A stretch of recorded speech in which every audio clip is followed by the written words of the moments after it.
Hello, my name is Mr. Metcalfe. I'm one of the careers advisors in the careers team at Lasanta Union as part of the swap, and I'm bringing you a short introduction seminar about the insight into apprenticeships as a possible option for your son or daughter for life after year 13. These are going to be around 10 slides to give you an idea of what the apprenticeship landscape looks like, what sort of opportunities they offer and how best to access them, and to have a look at some case studies of students who have actually gone on to successful ventures through apprenticeships after finishing their studies with us at the swap. So we're going to cover in this short session what are apprenticeships, some of the frequently asked questions and views on apprenticeships that have been bandied about in the press or amongst our own students, and also as a parent for you to work out whether the option is to look at your university or apprenticeship and which option should your child consider, and should there be a straight choice between the two. I'm going to talk you very briefly about how to search and apply, and also about the challenges of applying for some of the more competitive apprenticeships when we come on to looking at degree and higher apprenticeship levels. So if we were to define and describe apprenticeships, well, we'd be looking at the idea at the heart that they are a job. So they involve a training contract for a set period of time. As we'll see in a minute, this is dependent on the level of apprenticeship you're applying for, and a junior entry level GCSE standard will only take half the time of an A-level standard at level 3. As an apprentice, all apprentices have employed status with a company who are committed to paying their salary, their holidays, and their training development. So there's no cost to the learner through going through an apprenticeship scheme. Apprenticeships offer opportunities towards nationally recognized qualifications in the workplace. It's a learning through work experience. There are some academic assignments sometimes that supplement the working environment, but it's generally seen as a more practical experience of learning, and it takes the learning out of the classroom and into the workplace. Most employers commit to additional time for college or university study, depending on the level, and this approximately looks at 20% on average of their working week. So you would look at that as 1 day in 5. There are different levels of apprenticeships which reflect the training required to be qualified in a chosen occupation, which we'll come on to shortly. So this is where we come on to different levels of apprenticeships, and the first question is often asked is, why are there different levels? Well, the different levels allow students of different abilities or different experience to enter the jobs market at different stages of their life and how job ready they are. The reason there are different levels, there are so many different jobs and occupations covered through apprenticeships that they require different level of competency. So the more skilled the job role, the longer the training that's needed, and so the higher the level and entry requirements that follow. And for some occupations, there is a need for a learner to be qualified for certain levels for a certain job. So an example we used here, that you'll need an MBQ level 3 to be a qualified electrician. There's no need to have a higher level, it doesn't exist. And a lower level, at level 2, means you're not even fully qualified, you're part qualified. And the table in front of you demonstrates this quite clearly, that there are usually around 7 levels that equate to the education system. So an intermediate level is seen as a 1-year apprenticeship, and usually it leaves you with qualifications equivalent to GCSE passes, and that should read grade 4. Advanced level is level 3. It usually takes around 18 months to 2 years to complete, and you are left with a qualification that's the equivalent of 2 A levels. Now, the higher in degree apprenticeships are relatively new, especially degree apprenticeships, and they garnered a lot of interest as a result. And you are attaining a work-related qualification through degree study. Higher level is usually equates to the first couple of years of a university degree, whereas a degree apprenticeship is the full degree course itself, but done through work and over a much longer period of time. So we get some frequently asked questions or opinions that are often mentioned or referred to when we mention the term apprenticeship, and it just thought it'd be useful to talk you through these and either debunk or reinforce some myths that are held about these. So The first one, are apprenticeships a soft option compared to university? So this question comes from some parents or students that are voicing concerns about if they go down the apprenticeship route, would this be seen as a lesser option to going to university? The honest answer is no. We're seeing is a lot of evidence now that to actually secure an apprenticeship opportunity, you're going up against multiple candidates. You may only have one job vacancy available. In some of the higher apprenticeship options, the degree or higher apprenticeships, you're asked in most cases to do 4 different stages of an application process, to include not just an online application interview, but you may have to do an online assessment center, a automated video conference interview. And these are skills and experiences that most sixth formers haven't had to adopt yet as part of the UCAS application even. As an A-level, the next point is, as an A-level or BTEC level 3 student, should I only consider higher apprenticeships and above, so degree apprenticeships? And again, the answer is generally not necessarily. We wouldn't say that you should disregard opportunities at level 3 or level 2. There are some very well-known organizations, and Google's an example of where they offer some very strong opportunities at level 3 for data technician roles, and they are the highest level they offer for those posts, but it gives you a way into Google. And the salaries are often higher than some of the higher or degree apprenticeship options because it is a well-known organization. So we would say not to be distracted by the idea of going for degree apprenticeships or bust. Can I apply for more than one apprenticeship time? Absolutely. It's the same as any job market. You apply for a vacancy until you've secured an opportunity you want to go for, or you feel you have the option to apply for. Is there a deadline to apply for apprenticeships as with UCAS? There are multiple deadlines because the employers set them their own deadlines. So there isn't a universal system that we use like UCAS, where there is either a early applicant deadline in October or a 15th of January deadline that everyone has to apply by to be considered.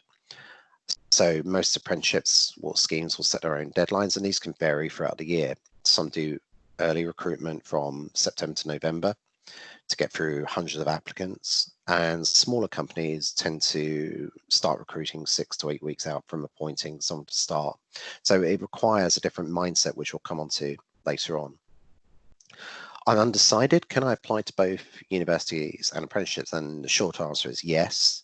Reason being, you aren't asked to commit to a particular path until well into the UCAS application process, until May next year, when you'll be making your final choices. And that allows people to do a parallel application to apply for apprenticeships at the same time and weigh up which one offers the best opportunity for them.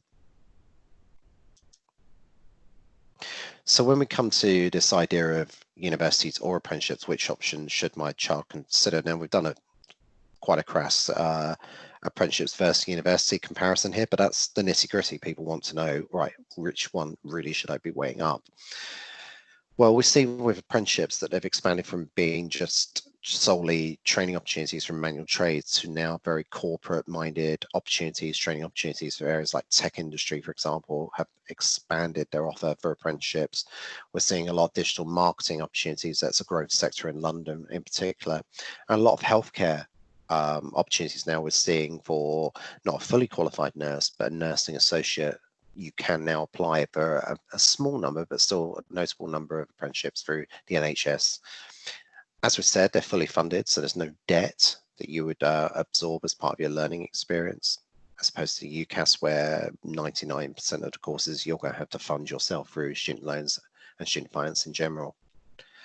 And there's an argument for some apprenticeships that they offer a better chance of future employability than some degree subjects. Now, this is where we'd ask you to look at the longitudinal education outcomes data to see whether some degrees have a lower than average salary when entering the job market after completing their degree, whereas as they're not designed to prepare you for a specific job, it sometimes leaves some graduates slightly left behind in terms of skills and employability and job readiness.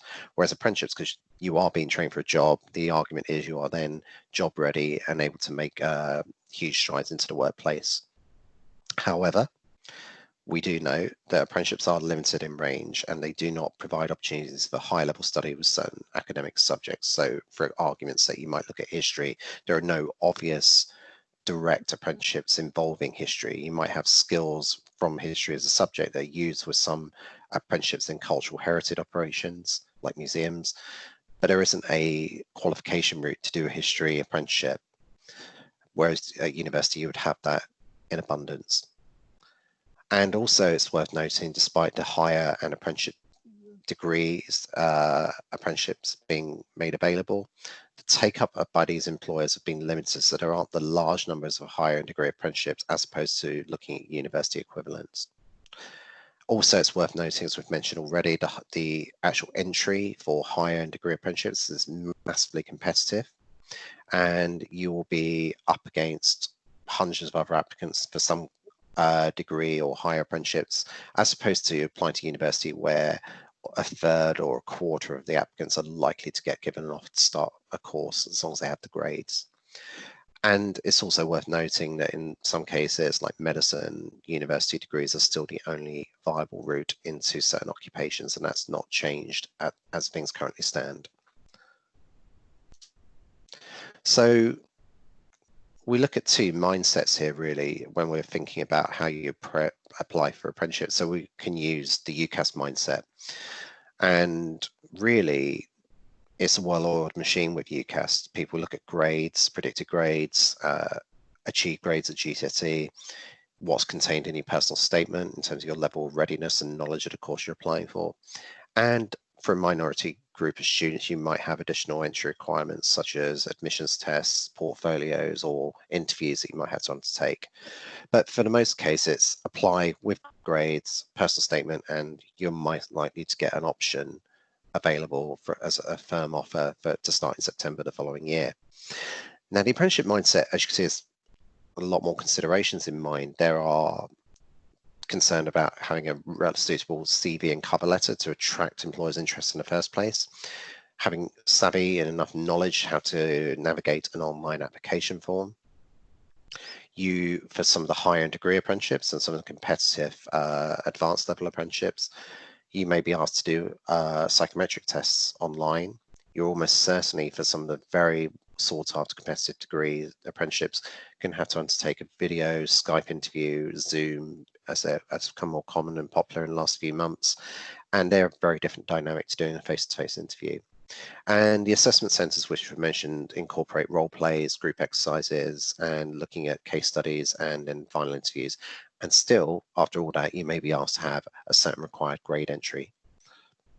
So it's not an easy, soft entry. It's certainly one that you have to prepare for a bit of a knockback and learn from it and move on to the next opportunity. And unlike UCAS, there's no additional deadline for apprenticeships.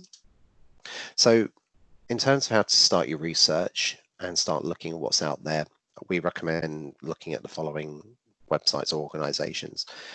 The National Apprenticeship Service is a government-supported website. It's through the gov.uk portal, and the long-winded website title is findanapprenticeship.gov.uk/apprenticeship search. And that will give you a database of live vacancies in different job sectors that you can look at. We're very fortunate in Camden that we have a Camden apprenticeship scheme, and this is for students who have either attended a Camden secondary school or are a Camden resident, and can apply for a select number of vacancies. They're not going to be huge in number, but they are very well paid, above the standard apprenticeship salaries, and usually within the local Camden families employers. And we have seen ones at the Francis Crick, for example, Institute. We have seen some at Warner Brothers that are within Camden, and Arup Engineering, to name a few. And then for those that need a bit more support, there are the sector-led training providers, these people who do the recruitment and training of apprenticeships on behalf of the employer. And some of the good outstanding providers would recommend looking up are White Hat, which deal with a lot of business and corporate tech support, deal with a lot of blue chip companies in the city and pay some very good salaries. Just IT is an IT, does what it says on the tin. It's an IT training company that looks at upskilling and training people for tech roles that are in huge demand in the city of London. And we've got areas like dynamic training that do a very unique healthcare assistant role through Great Ormond Street Hospital, which is of particular interest to some of our health and social care students. And also then you can look at general jobs boards for this area. UCAS has an apprenticeship website section to it now, not going to university, and the milk round. So a few tips quickly on how to prepare for this apprenticeship mindset. Firstly, a CV with all up-to-date activities, volunteering, extracurricular activities that reflect the skills you have, that show the potential you have for the job you're applying for. The qualifications, to make sure you have a full list of your GCSEs in addition to your level 3 studies. Number 3, consider examples of what you've done in school, volunteering or short courses, insight days that you can show about how you've had a chance to develop skills outside of the classroom. So we've used an example of a sports lead award in terms of teamwork, management and collaboration. Any answers you use within application forms refer to specific examples of stuff you've done rather than generic descriptions of yourself. So avoid just saying you've got good problem solving skills, but actually demonstrate the steps you did in that, using that example, which will give you a few more points in terms of your application. And you can look at models like STAR, which you can see below, and I'll give you a few seconds to look at that so you get an understanding of how to collate some evidence for your application form.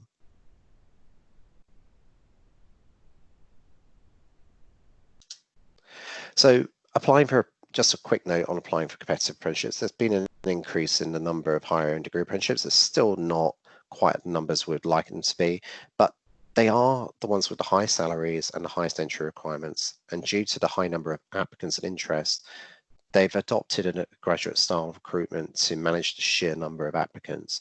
So things we urge students to be mindful of before they apply for these and to get preparation, you may have to do an interactive video interview through an automated system, a computer AI system that will judge your tone, the words you're using, and just the same way you're listening to me now, a computer program would then decipher whether I've got the skills and interest levels based on my answers and responses. Situational judgment tests are usually, if you're in this position at work, how would you respond to a situation? And it's very much a think on your feet task. Psychometric tests, which could be spatial awareness, numeracy and literacy tests, just to ascertain whether you've got the skills and talent for a role. And then after all that, you might still be asked to do an online assessment center or a physical assessment center, which involves group interviews, presenting a task and doing a one-to-one interview all in the one day. So aside from a few occupational degrees, majority of students applying for UCAS will not have to experience this, as we mentioned, and this be something they'll have to get used to once they've graduated. So anyone applying for a competitive apprenticeship is really 3 or 4 years ahead of their peers applying to university and experiencing this. So the final tips are, for competitive apprenticeship schemes, they normally release at the start of year 13. Be aware of the various deadlines when they fall on, and there isn't a universal deadline to look at. And I thought I'd leave you just for the last couple of minutes with some examples of progression of students who have gone on to apprenticeships from the swap over the last year. First student is a leaver from 2019, and she was a BTEC level 3 student in business, and she registered and applied for a business support apprenticeship with KPMG. The application process included an online interview application form, telephone interview, online assessment center, and then a final face-to-face interview. She put in a lot of preparation. She didn't go in cold. She worked on her skills she needed to do an interview. She did a lot of online practice tests for the assessment center, and that had her primed and ready to go in, ready to be compared to some of her peers applying for the same scheme. And she was offered a place on September 2019, initially for a level 3, level 4 scheme, but there is a promise of option for her to go on to a higher degree level on completion of her 2-year program. And it's useful to refer to again that the full salary and course fees will be funded by KPMG. Our second student is a current year 13 student currently studying A levels, and she's done it slightly differently to the KPMG option. PricewaterhouseCoopers, rather than recruiting themselves, have advertised their vacancy through UCAS for a computer science and digital tech degree apprenticeship. And through her standard UCAS application, she had to do an online assessment center, something called gamification, which had to show her science knowledge, skills, and abilities through a game. And she, again, having gone through hours and hours of preparation and practice tests, upon practice test, practicing her answers, practicing her application. She was then lucky to receive an offer of employment and a place at university through University of Leeds, which is now fully funded by PricewaterhouseCoopers. So she'll have 0 student debt to her name on completion of that. This is just the flavour of the apprenticeships available and how to apply. We will be, in addition to supporting students one-to-one this year, with one-to-one interviews, will be available as from start year 13 to help your child navigate their way through this, either the UCAS or apprenticeships. But if you have any questions, please do feel free to contact us at the swap. And thank you for listening.